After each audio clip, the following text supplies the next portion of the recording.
안녕하세요. 저는 최근에 임신을 해서 회사에 휴직계를 내고 지금 한창 입덧과의 전쟁을 치르고 있는 예비 엄마입니다. 입덧은 보통 사람마다 다 다르다던데 저는 어쩜 이렇게 운 없이 독한 입덧에 걸렸는지 모르겠어요. 안정기로 접어든 지금도 입덧이 전혀 나아지지 않아서 친정 엄마조차 난 안 그랬는데 넌 어쩜 그러니? 하시면서 안타까워하시고 남편도 회사에 반차를 내고 집에 와서 저를 살펴준 적도 여러 번 있습니다. 그래도 지독한 입덧 기간을 견딘 건 주위의 도움이 많아서죠. 특히나 도움이 되었던 건 친구들인데요. 대학 동기들이나 고등학교 시절 친구들이 찾아와서 위로도 해주고 또 먼저 결혼해서 엄마가 된 친구들은 자기들의 경험을 살려서 음식도 해주고 그랬어요. 그리고 또 한 사람, 저에게 응원이 되어주고 있는 분이 한 명 있습니다. 제가 언니, 언니 하면서 친언니처럼 따르고 있는 사람인데 벌써부터 아기 화장품에 산모 화장품, 튼살 크림 등을 한 알음씩 사다 안겨주고 제가 먹고 싶다는 건 다 해다가 줍니다. 언니 음식 솜씨가 기가 막히거든요. 입덧을 시작하자마자 얼마나 생각났는지 모릅니다. 생각난다고 하니까 다음날 바로 만들어서 가져다 주었고요. 저를 너무나도 사랑해주는 이 언니는 바로 제 전 새언니입니다. 네, 바로 제 친오빠의 전 아내 되는 사람이죠. 친구들한테도 아, 내 전 새언니야 라고 하면 다들 토끼 눈을 뜨면서 뭐라고? 내가 잘못 들은 거 아니지? 하며 되묻고는 세상에 할리우드다. 아이고 두야 하면서 감탄을 합니다. 와, 세상이 아무리 변했다고 하지만 너처럼 전세 언니랑 언니 동생 먹고 친자매처럼 지내는 경우도 드물겠다 야. 하긴 저도 따지고 생각해보면 참 신기한 관계예요. 심지어 언니는 저희 엄마하고도 아직도 친하게 지내니까요. 다만 호칭이 어머님에서 이모로 바뀌었을 뿐이죠. 언니가 이혼한 후에 엄마가 이제 어머님 아니니까 어머님이라고 안 해도 돼. 라고 하셨는데 언니가 그럼 이모라고 부르죠 뭐. 하고 시원시원하게 호칭을 바꿔버렸습니다. 저희 아빠한테도 아직도 아버지 그렇게 부르고요. 이런 기가 막히고 어떻게 보면 웃긴 관계가 된 이야기를 해보자면 조금 복잡해요. 사실 지금이야 편하게 웃으면서 잘 지내고 있지만 언니도 저도 엄마도 마음고생이 다들 많았어요. 정말 얼마나 마음고생을 했는지 모릅니다. 그 일을 겪으면서 세상에 정말 짐승만도 못한 인간들이 많구나 하고 느낀 적도 한두 번이 아니었고요. 저희 가족은 아빠, 엄마, 오빠, 그리고 저 이렇게 4명으로 이루어진 가족이에요. 다른 가족들과 다를 것 없는 평범한 가족이었고 부모님은 부유한 분들은 아니지만 맞벌이를 하시면서 열심히 저희를 키우셨어요.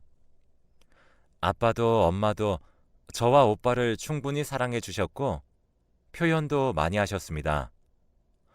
이런 이야기를 하는 이유는 저희 부모님께서는 아직도 죄책감을 갖고 계시기 때문이죠.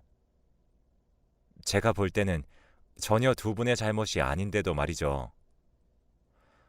오빠는 원래 평범하게 학교 생활을 잘하는 학생이었어요. 모범생이나 전교 1등 뭐 그런 건 아니지만 공부도 그런대로 잘하고 문제 일으킨 적도 없는 평범하디 평범한 학생이었죠. 그런 오빠가 엇나가기 시작한 건 고등학교 2학년 올라간 직후부터예요. 학교에서 친구를 잘못 사귀었습니다. 정확히 말하면 오빠하고 아주 친하게 지내던 친구가 있었는데 그 친구가 질 나쁜 친구들과 어울리기 시작하면서 오빠를 끌고 들어간 거죠. 절친한 친구가 잡아 끄니까 오빠가 얼레벌레 어울리기 시작한 게 결국 오빠까지 잡아먹었어요. 학교에서 연락도 많이 오고 엄마가 학교에 가서 선생님도 많이 만나시고 그랬었어요. 그래도 다행히 범죄나 불법적인 일까지 가진 않았지만 오빠는 이미 공부는 손 놔버리고 부모님 말씀에는 하나하나 다 반항하는 전혀 딴 사람이 되어버렸습니다. 엄마가 울면서 타이르고 아빠가 엄하게 혼내도 소용이 없었어요. 오빠는 몇 년 후에는 성인이었고 덩치도 커지고 있었으니까요. 저도 그런 오빠가 낯설었고 무서웠습니다. 그러다 보니 오빠랑 점점 대화도 하지 않게 되었고요. 오빠도 저한테 관심이 없었어요.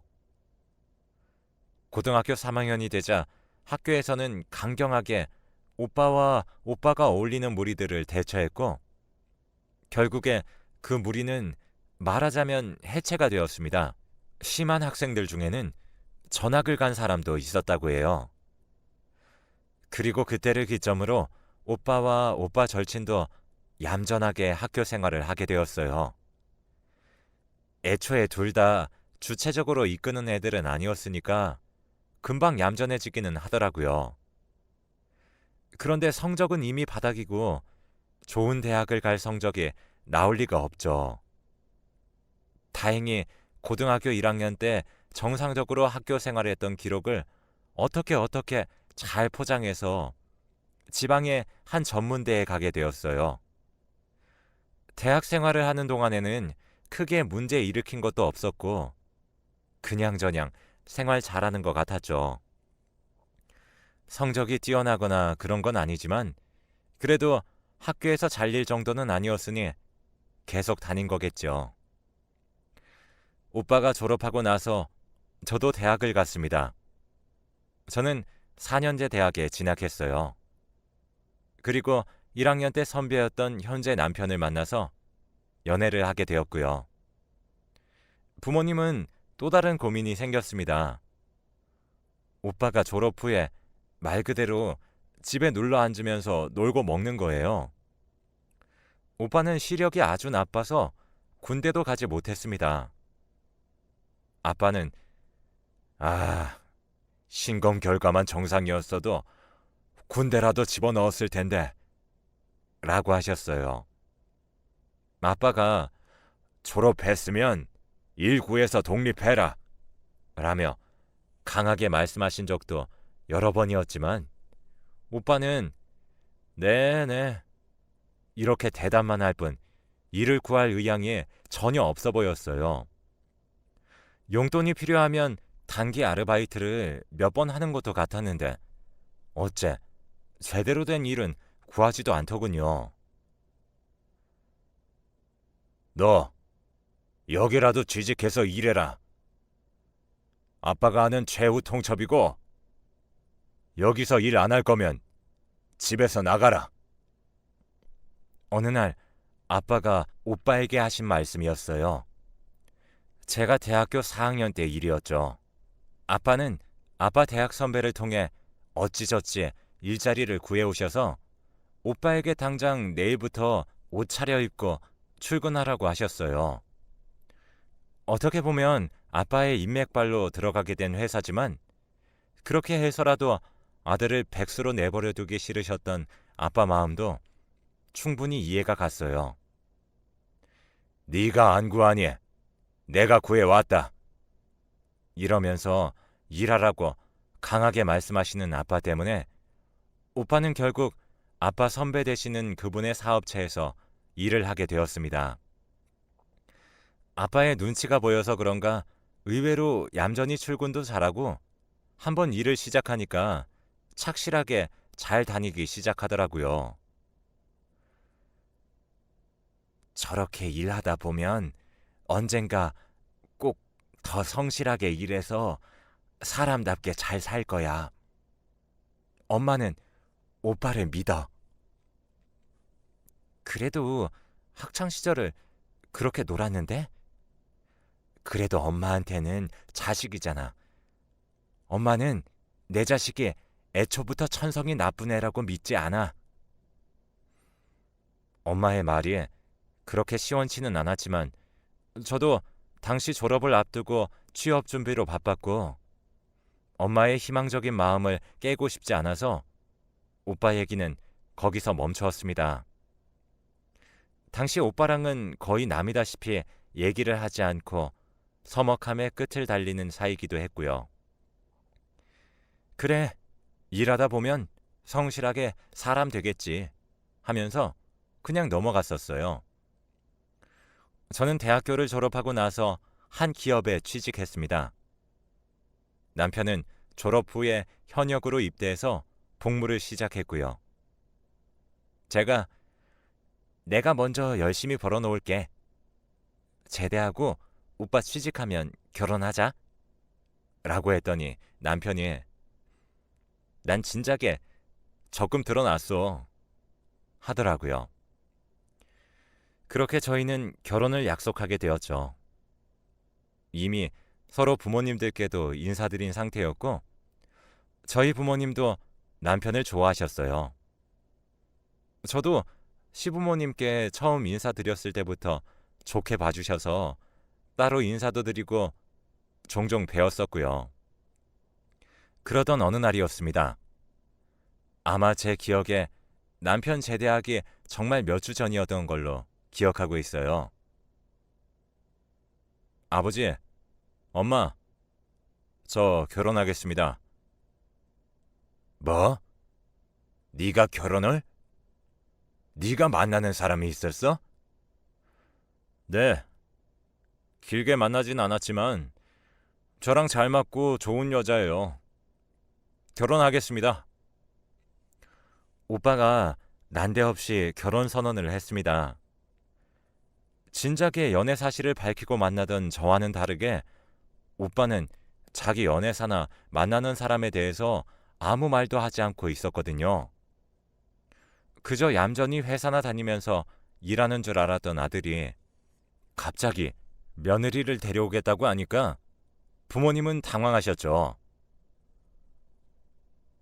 아니, 나는 물론 결혼이 나쁜 건 아니지만 당연히 시영이가 먼저 갈 줄 알았는데. 요즘 세상에 뭐 그런 걸 따지냐면 그래도 제가 먼저 가는 게 어르신들 보기에도 더 좋겠죠. 동생보다 오빠가 먼저 가는 게 낫잖아요. 이상한 논리긴 했지만 아빠는 저놈이 그래도 가정 이루려고 하는 거 보니까 철이 좀 들긴 들었나 보다. 대책 없이 결혼하겠다고 하진 않겠지? 라고 하셨어요. 그러면서 상견례 날을 잡으라고 하셨고요. 상견례 필요 없어요. 그냥 저희 집 초대해서 식사하고 인사하면 돼요. 그 친구 부모님이 두 분 다 어릴 때 돌아가셔서요. 엄마는 당황한 표정을 지으시면서 그럼 집으로 날 잡고 데려오라고 하셨어요. 며칠 후에 오빠로부터 문자가 와서 그날 저녁 식사에 제 새언니가 올 거라고 했습니다. 저는 괜히 긴장이 돼서 퇴근 시간이 다가와도 기분이 썩 가볍지 못했습니다. 집에 가서 엄마 상 차리는 것부터 도왔어요. 집에 며느리 온다고 갈비찜에 잡채까지 하셨더라고요. 그리고 마침내 도착한 예비 새언니는 저보다 한 살이 많은 사람이었습니다. 첫인상은 동글동글하고 참 순해 보이더군요.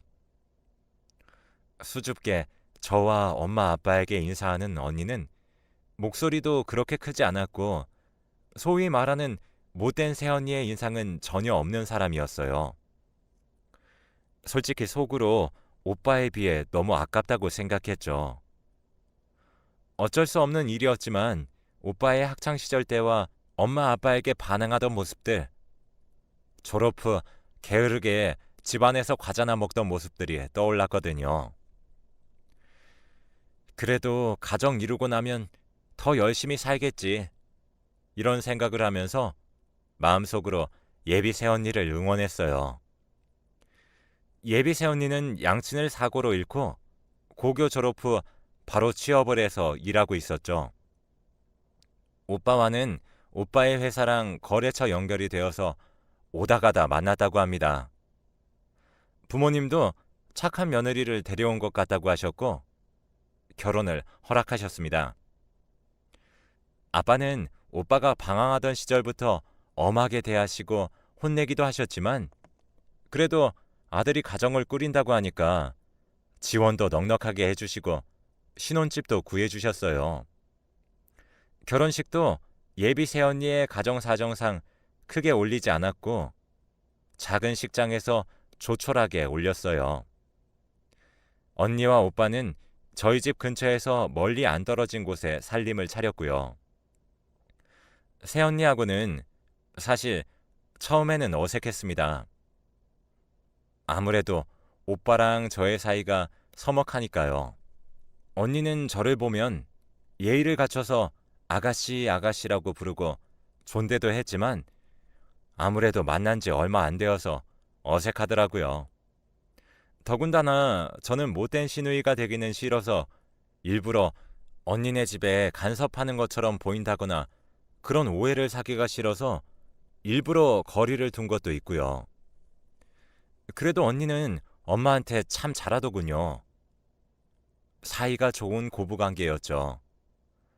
엄마도 걔 붙잡아서 가정 이루게 한 것만도 고마운 애야 하시면서 일체 시집살이 안 시키려고 하셨는데 언니가 먼저 엄마한테는 어머니 같이 점심 먹어요. 어머니 잘 지내고 계시죠? 어머니 저번에 반찬 너무 맛있었어요 하면서 문자도 보내고 살갑게 굴었거든요. 애가 부모님 사랑이 많이 고팠나 보다. 그러니 시애미한테 이렇게 살갑게 굴지. 내가 엄마는 못 대어줘도 잘 대해줘야지. 아휴, 참 말도 이쁘게 해. 시모 복이 아니라 며느리 복도 있는가 보다. 그러다 보니 엄마도 며느리를 예뻐하시고 오빠가 늦게 퇴근하면 종종 집으로 불러서 저녁도 같이 먹었습니다. 아빠도 새언니를 좋아하셨고 저도 그런 식으로 언니랑 얼굴을 보다 보니까 점점 어색하지 않게 인사도 하고 안부도 묻고 하는 사이가 되어갔어요. 오히려 오빠보다도 더 가까워졌죠. 사실 제가 언니와 오빠와의 결혼 생활을 다 알지는 못합니다. 말씀드렸다시피 오빠와는 서먹서먹해져 있었고 저도 곧 남편이 제대하고 회사에 취직을 했거든요. 이제 제가 시집갈 차례가 된 거죠. 남편이 취직해서 지금까지 일하고 있는 곳은 나름 네임밸류도 있고 신입이라도 초봉이 넉넉했던 곳이었습니다. 저도 남편도 대학 시절 아르바이트부터 모아온 돈이 있고 또 적금도 있어서 남편이 취직함과 동시에 자연스럽게 결혼을 진행하는 걸로 이어졌어요. 그 과정에서 간간히 언니가 이런저런 정보도 알려주고 자잘한 선물도 줘서 언니랑은 더 가까워졌네요. 물론 오빠랑은 그대로였고요. 언니는 오빠랑 잘 지내요? 나랑 엄마한테만 너무 자주 연락하는 것 같아. 네, 뭐 잘 지내요. 오빠가 워낙 일을 열심히 해서요. 저도 회사 일해서 알잖아요. 얘기 들어보면 잘 지내는 것 같았고 언니랑은 가까워졌어도 오빠는 관심이 없어서인지 더 깊게 물어보고 그럴 생각은 들지 않았습니다. 아무튼 그렇게 저도 결혼 준비 잘 마치고 결혼했고 집에서 독립해서 남편이랑 같이 살게 되었어요. 결혼하고 나서도 저는 더 열심히 일을 했고 나름대로 신혼부부라고 평일에는 일하고 주말에는 남편이랑 놀고 하느라 집에는 신경을 통 쓰지 못했어요. 부모님께도 간간히 안부 전화나 문자만 드리고 예전처럼 많이 얼굴 뵙지도 못했고 언니랑은 더더욱 보지 못했죠. 그래도 가끔씩 잘 지내냐고 문자는 하고 형식적으로라도 밥 한번 먹자 이런 얘기도 나왔어요. 그러던 어느 날이었습니다. 제가 첫 결혼 기념일을 한 달도 채 남겨두지 않은 시점이어서 그날 뭐 할까 이렇게 행복한 고민을 하면서 지내던 때였어요. 회사에서 일을 하고 있었는데 갑자기 전화가 오더라고요. 여보세요? 네, 혹시 김명숙 씨 보호자 되시나요? 네, 저희 엄마신데요. 지금 김명숙 씨가 교통사고를 당하셔서 응급실 이송되고 계세요. 저희가 병원 알려드릴 테니까 그쪽으로 오실 수 있으세요? 정말 그 말을 듣고 정신줄을 어떻게 잡았는지 모르겠어요. 넋놓고 있는 저를 회사 선배 언니가 잡아 흔들면서 정신 차리고 얼른 가보라고 가방을 챙겨주었고 저는 혼이 나가서 가방을 챙겨 회사를 빠져나가 택시를 금방 잡고 병원으로 출발했습니다. 택시 안에서 남편에게 전화해 상황을 얘기하면서 울음을 터뜨렸죠. 남편은 저를 달래면서 자기도 금방 가겠다고 걱정 말라고 해주고 제 모습을 보신 택시기사님도 아유 어쩌나 이봐요 아가씨 울지 마요. 내가 금방 갈 테니까 정신 단단히 차려야지 하시며 속도를 높여주셨어요. 응급실에 도착하니까 난리통이었습니다. 알고 봤더니 그 대낮에 졸음운전자가 사고를 내서 몇 중 추돌 사고가 나서 환자가 한꺼번에 많이 발생한 모양이었어요. 여기저기 우는 보호자들과 환자들이 있었고 저는 엄마를 찾기 시작했습니다. 피가 모자라요. 수혈이 필요한데 혹시 혈액형이 어떻게 되세요? 간신히 찾은 엄마는 피가 필요했습니다. 그러나 저는 엄마에게 피를 줄 수 없었습니다. 엄마는 O형이었고 저는 아빠를 닮아서 A형이었거든요. 오빠도 저와 같았고요. 엉엉 울면서 어떻게 해야 할지 생각하다가 남편에게 전화를 걸었어요. 하지만 남편도 맞지 않더군요. 그러다가 생각난 사람이 바로 새언니였습니다. 언니에게 전화를 걸었더니 한참 후에 받더라고요. 언니는 우는 제 목소리를 듣고 놀라더니 제가 사정을 설명하자 잠시만 기다려달라며 전화를 끊었어요.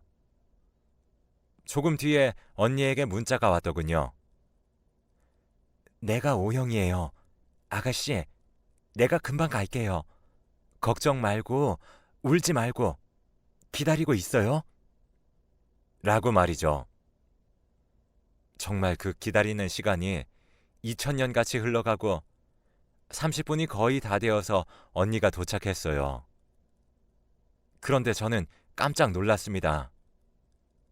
언니가 경찰관의 손에 한쪽 팔이 잡혀서 들어왔거든요. 언니 옷차림도 온통 검은 옷에 검은 모자까지 쓰고 있었고요. 평소의 언니의 모습과는 전혀 달랐습니다. 언니, 이게 어떻게 된 거예요? 아가씨, 설명은 나중에요. 어머님 어디 계세요? 일단 엄마가 우선이었기 때문에 언니는 의사를 따라갔고 그렇게 급하게 언니의 피를 뽑아서 엄마는 수술방에 들어가셨어요. 남편과 아빠가 도착했을 때 엄마는 수술방을 나오셨고 무사히 수술이 끝났다는 소식을 듣자 저도 언니도 모두 안도하며 눈물을 펑펑 쏟았습니다. 아빠는 저와 언니를 감싸 안아주시며 수고 많았다. 그리고 우리 세아가, 우리 은지, 너무 고맙다. 이 은혜 어떻게 갚아야 할지 모르겠어. 라고 하셨어요. 그런데 그 말을 들은 언니가 갑자기 펑펑 울기 시작하더라고요. 아니에요, 아버님. 제가 더 죄송해요. 그리고 그때 경찰이 다가왔습니다. 언니는 아직 침대 위에 누워 있었고요. 여기서 조사를 진행할 수 있는 건 진행할게요. 무슨 조사요? 우리 며느리가 뭘 잘못했습니까? 네. 지금 명예훼손으로 고소를 당하셔서. 언니가요? 언니가 왜요? 경찰은 난감한 표정을 지으면서 언니를 바라보더군요. 이걸 말해도 되나 싶은 얼굴이었죠.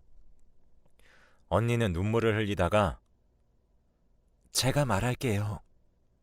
선생님, 잠시 나가 계셔 주실 수 있으세요? 라고 물었고 경찰은 알겠다고 하면서 잠시 나갔어요. 아버님, 죄송해요. 뭐가 죄송하니, 은지야? 뭐가 죄송해? 사실 제가 오빠 뒤를 밟았어요.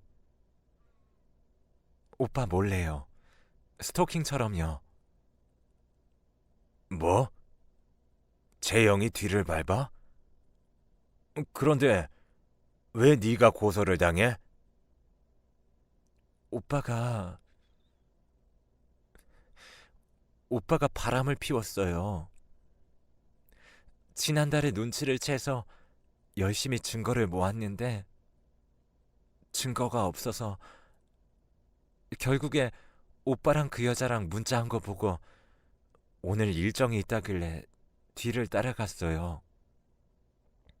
그런데 그 여자랑 오빠가 신혼부부 마냥 다정하게 있는 걸 보고 이성을 놔버려서 그 여자 머리채를 잡고 난리를 피워서 그 여자가 저를 고소했어요. 언니의 말에 저도 아빠도 남편도 모두 경악했어요. 언니는 서럽게 엉엉 울면서 자기 핸드폰을 확인해 보라고 거기 증거가 다 있다고 했죠. 저는 급하게 언니 핸드폰을 찾아서 확인했습니다. 정말 가관이더라고요. 당당하게 그 상간녀랑 셀카를 찍고 문자로 온갖 미러를 속삭이고 이딴 인간이 내 오빠라는 걸 믿기 싫을 만큼 더러운 증거들이었습니다. 하지만 가장 화가 나신 건 아빠였어요. 분수에 넘치는 착한 아내 맞았으면 모시고 살아도 모자랄 판에. 뭐? 바람을 피워? 이 자식 어딨어? 오빠는 그 여자랑 경찰서에 있어요. 아가씨 전화 받고 제가 경찰분들한테 빌었어요. 어머니만 제발 살리고 오게 해달라고. 피가 저랑 유일하게 맞아서 제가 살려야 한다고요. 이 짐승만도 못한 놈. 지혜미가 죽어가는데 지는 바람난 여자 끼고 경찰서에서 기다리고 있어? 지금 당장 가야겠다. 거기 경찰 선생, 우리 며느리는 내가 데리고 갈 겁니다. 희영이 너는 김서방이랑 엄마 지키고 있어. 아빠, 언니도 아직 쉬어야 되잖아. 그냥 그 자식 보고 오라 그래. 저도 화가 나서 소리쳤고 중간에 끼신 경찰분만 난감해지셨어요. 어쨌든 언니는 지금 고소를 당한 상태니까요. 언니가 회복해야 한다는 걸 참작해서 다행히 며칠은 시간을 벌 수 있었어요. 엄마는 그 사이에 의식을 찾으셨지만 충격을 받으실까봐 일단은 오빠 이야기를 절대 하지 않았습니다. 아빠는 그 사이에 아는 지인과 인맥을 총동원해서 유능한 변호사들을 만나고 다니셨고요. 그 중에 아빠가 판단하셨을 때 가장 사람이 괜찮아 보인다는 분을 언니의 이혼소송 변호사로 붙이셨어요. 아빠, 괜찮아? 세상에 아들 이혼소송 거는 아빠는 아빠밖에 없을 거야. 그놈은 내 아들 아니야. 내 자식은 희영이 너 하나야. 참을인 자 3번이면 살인도 면한다고 하는데 내가 그놈 학창시절부터 참았어. 어디 감히 그런 착한 아이한테 그래? 위자료도 두둑히 받아내게 할 거고 상간녀 그 여자도 은지 고소한 것 가만두지 않을 거다. 언니 앞에서는 당당하게 큰 소리 쳤던 것 같던데 저희 아빠를 보니까 오빠고 그 여자고 둘 다 아빠 앞에서는 벌벌 떨더라고요. 역시 오빠한테는 저희 아빠가 가장 무서운 존재였던 것 같네요. 어차피 저럴 거면 왜 바람을 피우는지 한심하기만 했습니다. 아저씨, 저 이 오빠 유부남인 거 모르고 만났어요. 저도 피해자라고요. 모르고 만났으면 유부남인 걸 알았을 때 그쪽이 창피한 짓 한 줄 알고 죄송합니다. 이렇게 고개 숙여도 모자랄 판에 감히 우리 며느리를 고소하려고 해요? 말이 되는 소리를 해야지. 그쪽도 상간녀로 혼인 파탄에 책임 소송 걸 거니까 알아서 잘들 변호사 구해나 봐요. 아빠, 아니 아버지, 진짜 잘못했어요. 제가 잠깐 미쳤었나 봐요. 엄마한테는 네 엄마 얘기 꺼내지도 마라. 너는 이제 내 아들 아니다. 사람 고쳐 쓰는 거 아니라고들 하지만 그래도 네가 엇나갈 때는 그래 10대 때니까 그럴 수 있지. 잘 가르치고 내가 내보내지 않고 품는다면 돌아올 거다. 이런 마음으로 참았다만 이젠 아니다. 나한테 자식은 희영이 하나뿐이야. 아빠는 정말 강경하게 나가셨고 물러서지도 않으셨어요. 결국 오빠는 유책 배우자로 언니에게 몇 천만 원의 위자료를 주고 이혼하게 되었고요. 그 상간녀도 소액이지만 돈이 좀 깨졌습니다. 간통죄가 폐지되어서 그렇다고 하네요. 이제 마음 편하게 살아. 너 아직 젊어서 좋은 남자 만날 수 있어. 마음고생 다 잊고 내가 이렇게 사과할 테니 우리 잊고 살거라. 어머니, 저 어머니 못 잊어요. 엄마 없는 제게 엄마같이 대해주셨는데 어떻게 잊어요? 이혼하던 날 언니가 엄마를 잡고 울면서 말했어요. 그 모습을 보고 언니는 우리 부모님을 정말 친부모님처럼 생각하는구나 싶어서 정말 가엾고 눈물이 나더라고요. 어차피 우리한테서 내쳐진 건 은지 네가 아니고 그놈이다. 은지는 오고 싶으면 얼마든지 우리 집 와도 되고 밥도 먹고 딸이면 딸답게 용돈도 달라고 하고 그렇게 해. 저희 아빠의 말씀이에요. 언니는 그 말을 듣고 더 크게 울었습니다. 그리고 정말 아빠 말씀대로 언니는 며느리가 아닌 딸 노릇을 하면서 아직까지도 우리 집과 인연을 이어나가고 있어요. 참 이상한 게 오빠가 빠지니까 언니하고도 급속도로 더 친해지게 되더라고요. 이혼한 언니는 후련해 보이고 자유로워 보였습니다. 오빠는 집에서 당연히 쫓겨났죠. 엄마는 그래도 엄마라고 저한테 말해서 오빠 근황 좀 알아보라고 그러시더라고요.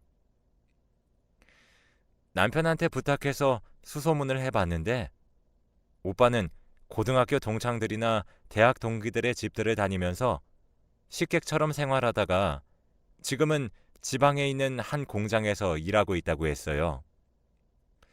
거기 사는 친구가 일자리를 알아봐 준 모양이에요. 엄마는 예, 그래도 집 밥벌이는 하고 있다고 하니까 다행이다 라고 하시더군요. 그걸로 끝이었어요. 엄마도 오빠를 더 이상은 자식이라고 마냥 좋게 보지는 못하실 테니까요. 저도 사실은 아직까지도 오빠에게 화가 풀리지 않았고 용서를 못한 상황입니다. 언니가 살아온 세월을 생각하면 더 그래요. 부모도 없이 혼자 열심히 살았는데 언니에게 또 한 번 상처를 준 거니까요. 그래도 지금은 언니가 우리 가족과 잘 어울리고 행복하게 잘 살고 있으니까 다행이란 생각이 드네요. 태어날 제 아이에게도 멋진 이모가 되어줄 것 같고요. 앞으로 행복하게 열심히 살겠습니다. 사연 들으시는 분들도 행복하시고요. 지금까지 들어주셔서 감사합니다.